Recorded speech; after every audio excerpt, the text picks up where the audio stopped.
Olá, tudo bem? Paz, tenho uma palavra de Deus para compartilhar com você na reflexão de 10 de setembro, cuja leitura do dia, Lucas 18, Salmos de 38 a 41.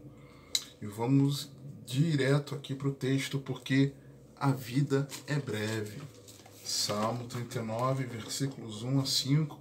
Pausa no vídeo, pega a Bíblia, acompanhe comigo. O que nos diz a santa e poderosa palavra de Deus. Eu disse, guardarei os meus caminhos para não pecar com a minha língua. Guardarei a boca com um freio, enquanto o ímpio estiver diante de mim. Com o silêncio fiquei mudo, calava-me mesmo acerca do bem, e a minha dor se agravou. Esquentou-se-me o coração dentro de mim. Enquanto eu meditava, se acendeu fogo. Então falei com a minha língua. Faze-me conhecer, Senhor, o meu fim e a medida dos meus dias. Qual é, para que eu sinta quanto sou frágil? Eis que fizeste os meus dias como a palmos. O tempo da minha vida é como nada diante de ti. Na verdade, todo homem, por mais firme que esteja, é totalmente vaidade. A vida é breve. E mais dia, menos dia, a morte vem.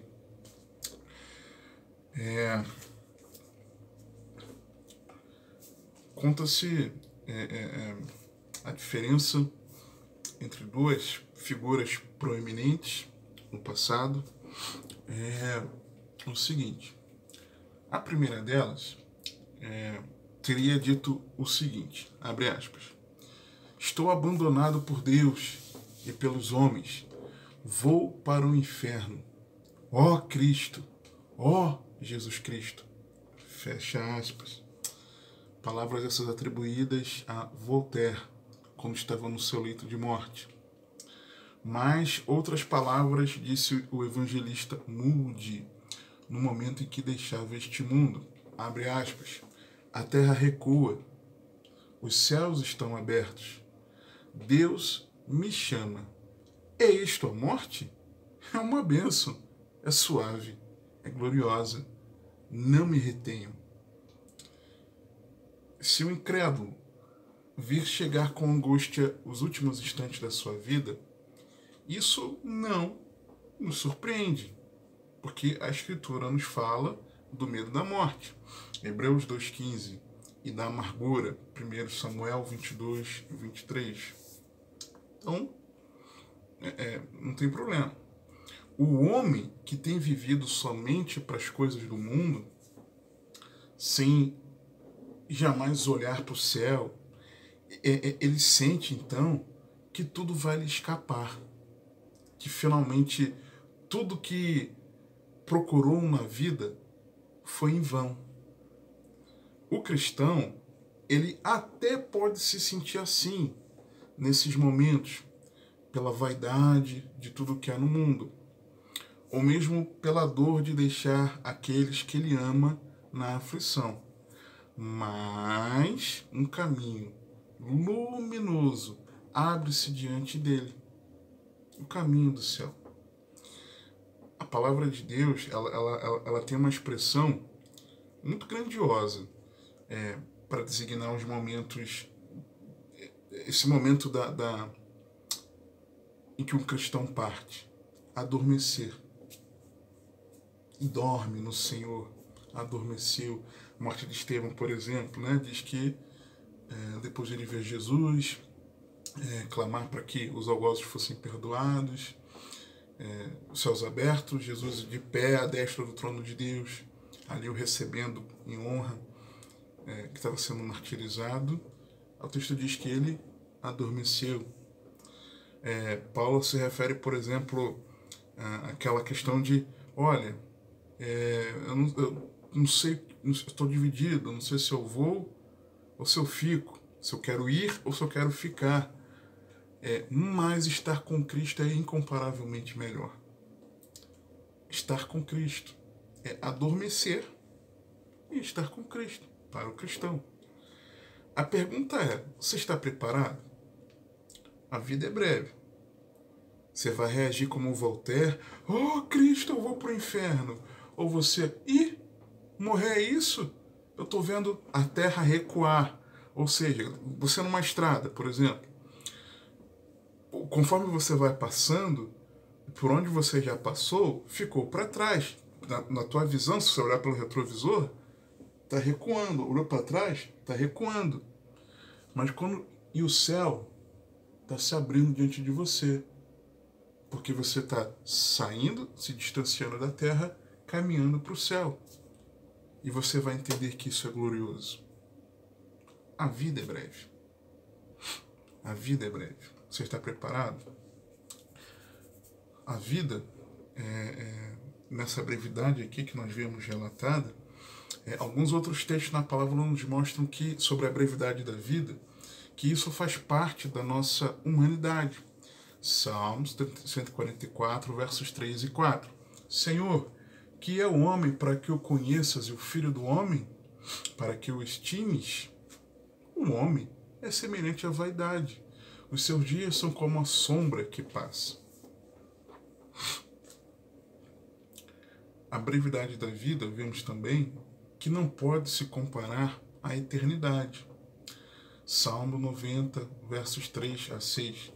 Tu reduzes o homem à destruição e dizes, tornai-vos filhos dos homens, porque 1000 anos são aos teus olhos como o dia de ontem que passou e como a vigília da noite.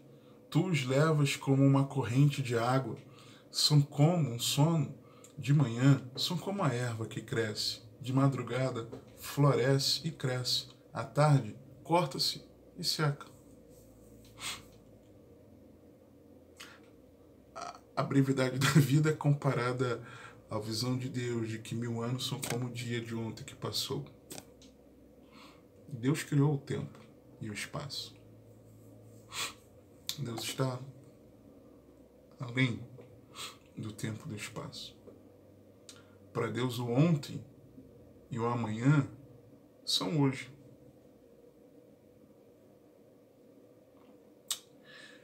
A brevidade da vida não isenta a você e a mim de adversidade. Ah, poxa, eu tenho tenho pouco tempo para viver, a vida é curta, eu preciso curtir a vida. Jó 14, 1 e 2. O homem nascido da mulher é de poucos dias e farto de inquietação. Sai como a flor e murcha, foge também como a sombra e não permanece. A vida é breve, tenho certeza que você vai querer ficar curtindo ela e ignorar as adversidades da vida. A vida é breve, porém, para os que permanecem, a vida continua. Salmo 103, versos 15 e 16.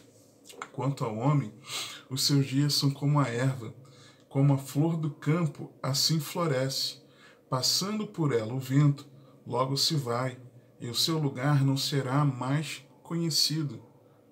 E lembra do fulano? Ah, fulano? Ah, não, lembro sim. O que fez a tal coisa, né? Ah, tá bom. E fulano, e aí? Você sabe do jogo de futebol de ontem? Passou. Olha aí para os que tiveram grandes feitos na nossa história. História aí no mundo. Ah, tem lugares que a história é mais valorizada. Ok. Mas passou. Puxa, fulano, você é imprescindível aqui na empresa. O fulano morre, tem um grande know-how, um grande conhecimento da dinâmica do trabalho, morreu. E aí, depois que morre, logo outra pessoa assume, começa a aprender, faz de um jeitinho diferente, mas a empresa segue em frente, mesmo que passe alguma dificuldadezinha. A família tem aquelas pessoas que são o esteio da família, mas muitas vezes aquela pessoa que carrega tudo nas costas e os familiares se omitem, quando essa pessoa parte, os familiares começam a se mexer para resolver as coisas da vida. O seu lugar não será mais conhecido. Não por maldade, mas por necessidade. É assim. A vida passa. Só que, em relação a essa brevidade da vida, é importante nós sabermos que o controle ele é de Deus. Isaías 46:8. Uma voz diz, clama, e alguém disse, que hei de clamar? Toda a carne é erva e toda a sua beleza como a flor do campo. Seca-se a erva e cai a flor, soprando nela o Espírito do Senhor. Na verdade, o povo é erva, seca-se a erva e cai a flor, porém a palavra de nosso Deus subsiste eternamente. A vida é breve. Você está preparado? Olhando para a brevidade da vida no nosso texto, o Salmo 39, ele foi escrito por Davi como canção, e aí designando a Jedutum, na qual a congregação ali, a assembleia, ali reunida para cultuar ao Senhor, ela era conduzida a refletir sobre a brevidade da vida, ok? E é algo que Davi sabia. Davi sabia dessa realidade e que a vida é breve e vamos morrer. 1 Reis 2:1-2 diz assim: E aproximaram-se os dias da morte de Davi, e deu ele ordem a Salomão, seu filho, dizendo: Eu vou pelo caminho de toda a terra. Esforça-te, pois, e se homem. Só que, sabendo dessa realidade, Davi também sabia que haveria o porvir. Eu faço uma leitura disso em 2 Samuel 12, 20-23, o capítulo em que ele é confrontado por Natã e fica exposto ali como Deus o repreendeu, como foi grave aquilo que ele fez, as expressões que Natã usa, da ovelhinha, a única ovelhinha, e nos dá a entender o peso, né? Você olhando para o contexto de como foi o pecado de Davi com Batseba, o que ele fez a Urias, como foi pesado o que Davi fez, tá? Como foi grave. Mas também nos mostra o arrependimento dele, ok? Mas aí, logo à frente, a criança, ele assume Batseba, a criança, ela tá grávida, né? Urias morto, assume Batseba, se une a ela. Só que a criança adoece, Davi jejua, fica em oração, clamando, buscando o Senhor para ver que se porventura o Senhor responderia, dando vida à criança. Mas, quando a criança morre, acontece algo importante. Quando ele percebe a movimentação dos servos lá dele, ele percebe que a criança tinha morrido. Então, 2 Samuel 12, 20-23 diz o seguinte: Então Davi se levantou da terra e se lavou e se ungiu e mudou de roupas e entrou na casa do Senhor e adorou. Então foi à sua casa e pediu pão. E lhe puseram pão e comeu. E disseram-lhe seus servos: Que é isto que fizeste? Pela criança viva jejuaste e choraste. Porém, depois que morreu a criança, te levantaste e comeste pão. E disse ele: Vivendo ainda a criança, jejuei e chorei, porque dizia: Quem sabe se Deus se compadecerá de mim e viverá a criança? Porém, agora que está morta, por que jejuaria eu? Poderei eu fazê-la voltar? Eu irei a ela, porém ela não voltará para mim. Peraí. Como que Davi iria até essa criança? Davi sabia, para mim, fica claro aqui, não apenas que, eu também morrerei e serei sepultado, mas, no meu entender, tá? Respeito quem discorde, não vamos entrar em discussão por isso. Mas no meu entender, Davi tinha esperança de encontrar esse bebê morto no porvir. Tá?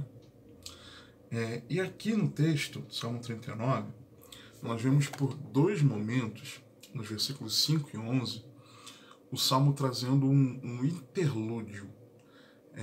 Às vezes na sua Bíblia aparece escrito assim, Selá, Selá. Toda vez que você vê isso no Salmo, em alguns salmos escrito assim, Selá, é esse chamado interlúdio. O que é isso? É uma pausa musical onde os instrumentos paravam e o auditório refletia na última estrofe cantada. Não tem quando você, por exemplo, está lá no louvor na igreja e aí os irmãos que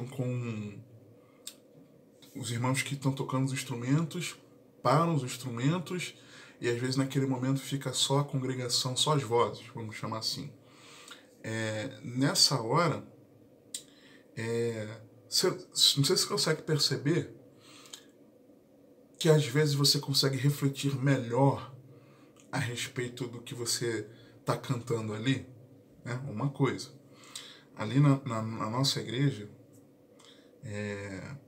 onde eu faço parte, onde eu congrego, sirvo localmente, os irmãos têm por hábito, os ministros de louvor, os irmãos estão com a incumbência de conduzir a igreja no momento de louvor, em adoração ao Senhor. Os irmãos, eles, após os cânticos, após os louvores, geralmente os irmãos apresentam diante de Deus, com a igreja, um tempo de oração, relembrando sobre o que nós cantamos naquelas canções. Senhor, nós primeiro dizemos isso, cantamos a Ti isso, expressamos isso, a nossa confiança nisso, que o Senhor é assim, e depois dessa forma, e depois isso. Para mim, esse momento que os irmãos fazem isso, funcionam como esse selar, onde depois da execução da canção, nos ajuda a refletir, a meditarmos naquilo que acabamos de cantar. Só que o selar era aqui ao final de uma estrofe, antes de iniciar uma nova estrofe, ok? O termo hebraico traduzido como vaidade nesses versículos, por quê? No versículo 5, eis que fizeste os meus dias como a palmos. O tempo da minha vida é como nada diante de ti. Na verdade, todo homem, por mais firme que esteja, é totalmente vaidade. Aí no 11, quando castigas o homem com repreensões por causa da iniquidade, fazes com que a sua beleza se consuma como a traça, assim todo homem é vaidade. E aí, nesses dois versículos aqui na minha Bíblia, por exemplo, vem o Selá, que é para falar que é um interlúdio. Esse vaidade é totalmente vaidade. E depois, todo homem é vaidade.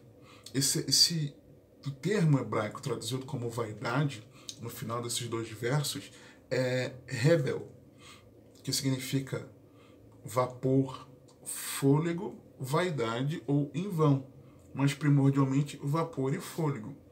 Ou seja, se Davi reforça esse selar, esse interlúdio, depois de falar que o homem é vaidade, o tempo do homem é vaidade, Davi queria conduzir a congregação a um chamado. Parem e pensem da brevidade da vida, pois o homem é um sopro. Tá? Dos versos 1 a 3, é interessantíssimo isso aqui, porque é como se eu estivesse falando assim, olha, tenham cuidado com as palavras, especialmente diante das pessoas ímpias. Quando ele fala, eu disse, guardarei os meus caminhos para não pecar com a minha língua, ter cuidado no que vai falar.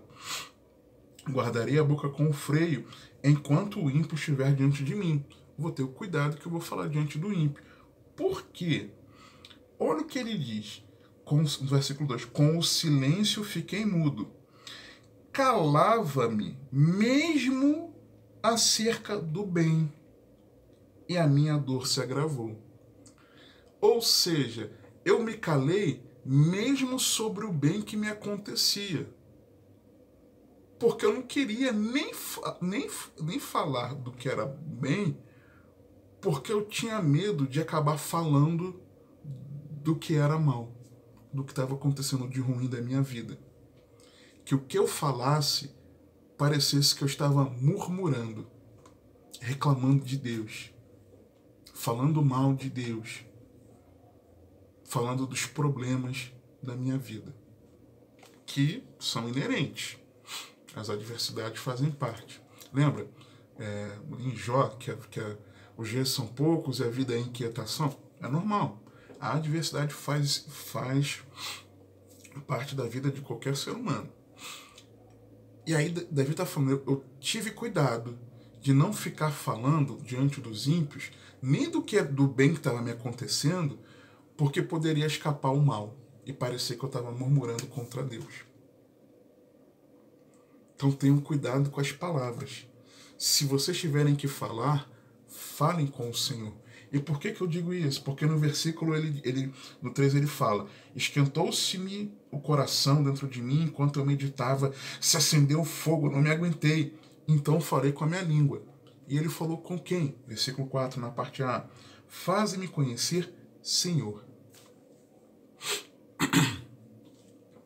O problema é que diante das adversidades que são inerentes da vida, além de perder a perspectiva de que isso é breve, a vida é breve, o crente muitas vezes ele fala na frente dos ímpios, na vizinhança, dentro de casa, tem familiar que é ímpio, diante dos vizinhos, das pessoas aí na rua. Às vezes vai à padaria comprar o pãozinho, tá falando mal das adversidades, aí acaba comentando, puxa, esse governo, ou fez isso e agora a vida tá assim desse jeito, e olha, aconteceu tal coisa lá no meu trabalho, e puxa, agora tá assim. E as pessoas sabem que a pessoa é crente, é servo de Deus, se diz um discípulo de Cristo. Entendeu? E muitos têm agido assim. E aí, dos versos 4 ao verso 6, é como se Davi estivesse querendo instruir a igreja de que forma? Considerem a brevidade da vida e se desapeguem dos bens da terra. Quando ele diz: faz-me conhecer, Senhor, o meu fim e a medida dos meus dias. Qual é, para que eu sinta quanto sou frágil? A vida é breve. Eis que fizeste os meus dias como a palmos. O que são palmos? Mede aí o palmo, né? 1 palmo, 2 palmos, vai medindo os palmos. Fez uma medida de palmos. Entendeu? Não é algo contínuo, é para sempre. Porque a vida é breve. O tempo da minha vida é como nada diante de ti. Na verdade, todo homem, por mais firme que esteja, é totalmente vaidade. E o vaidade aqui, já te falei, é o sopro, como vapor. Na verdade, todo homem anda numa vã aparência. Na verdade, em vão se inquietam, amontoam riquezas e não sabem que as levará. Se desapeguem dos bens da terra. Tira o foco dos projetos terrenos. Não é ignorar os projetos terrenos, mas tirem o foco dos projetos terrenos. Que o seu coração não esteja nas riquezas da terra. Se desapeguem disso. E na verdade, quanto de nós nos apegamos às coisas daqui da terra, dos versículos 7 a 11, é como se Davi estivesse falando assim agora: igreja, confiem no Senhor, em arrependimento de pecados e sujeição à correção. Agora, pois, Senhor, que espero? A minha esperança está em ti. Livra-me de todas as minhas transgressões, não me faças o opróbrio dos loucos. Ou seja, Senhor, eu transgredi, eu peco, me perdoa. Emudeci, não abra minha boca, porquanto tu o fizeste. Fico quieto, não vou ficar falando aí dentro dos...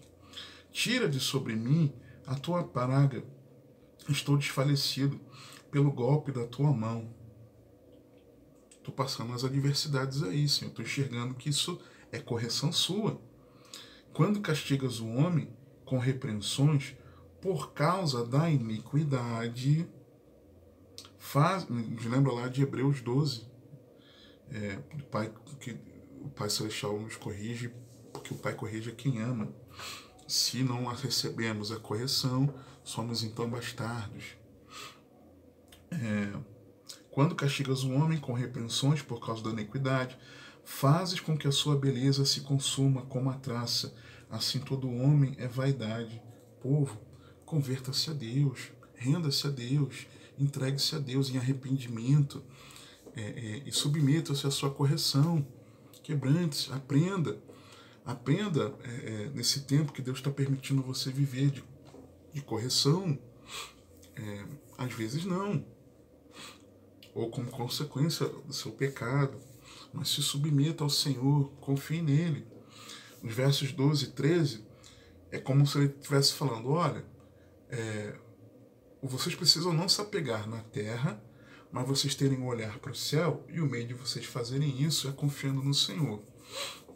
E como nós falamos assim nos 12 e 13, desejem a eternidade, exercitando a fé, caminhando como peregrinos e confiando na misericórdia de Deus, porque ele diz assim, ouve, Senhor, a minha oração, inclina os teus ouvidos ao meu clamor, não te cales perante as minhas lágrimas, um coração quebrantado, fervoroso, entregue ao Senhor, porque sou um estrangeiro contigo e peregrino, como todos os meus pais, estou aqui na terra de passagem. Poupa-me até que tome alento, antes que me vá e não seja mais. Senhor, eu confio na sua misericórdia. O Senhor pode aliviar esse momento difícil que eu estou passando? Porque é só enquanto eu estou por aqui, eu sei que eu sou peregrino, eu sei que aqui vai passar. Eu tenho foco na eternidade. Mas enquanto eu estou aqui, o Senhor me ajuda a passar por isso? Tá doendo. O que o Senhor precisa me ensinar, Senhor, diante dessas circunstâncias? Me ajuda, Senhor, me poupa. Eu me arrependo. E aí, como então viver sob essa perspectiva da brevidade da vida do homem? Eu vejo a chave aqui no versículo 7.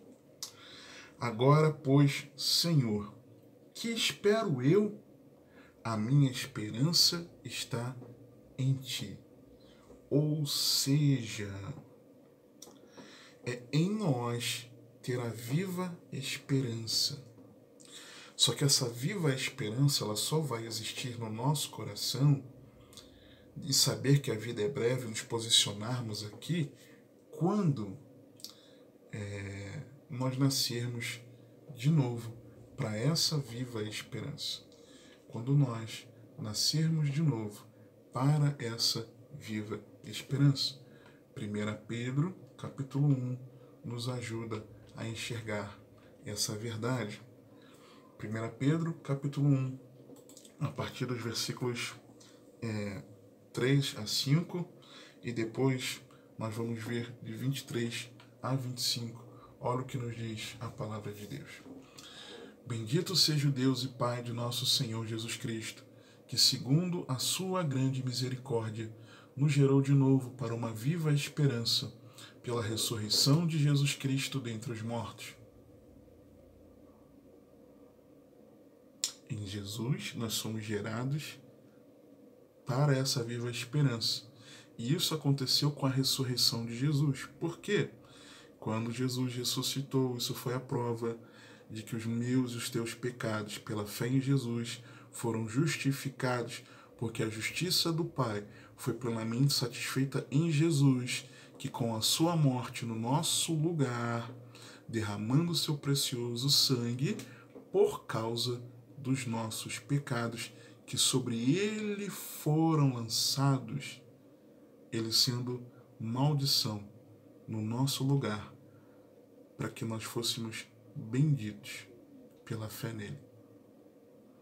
E assim é gerada em nós a viva esperança para uma herança incorruptível, incontaminável e que não se pode murchar, guardada nos céus para vós, que mediante a fé estáis guardados na virtude de Deus para a salvação, já prestes para se revelar no último tempo.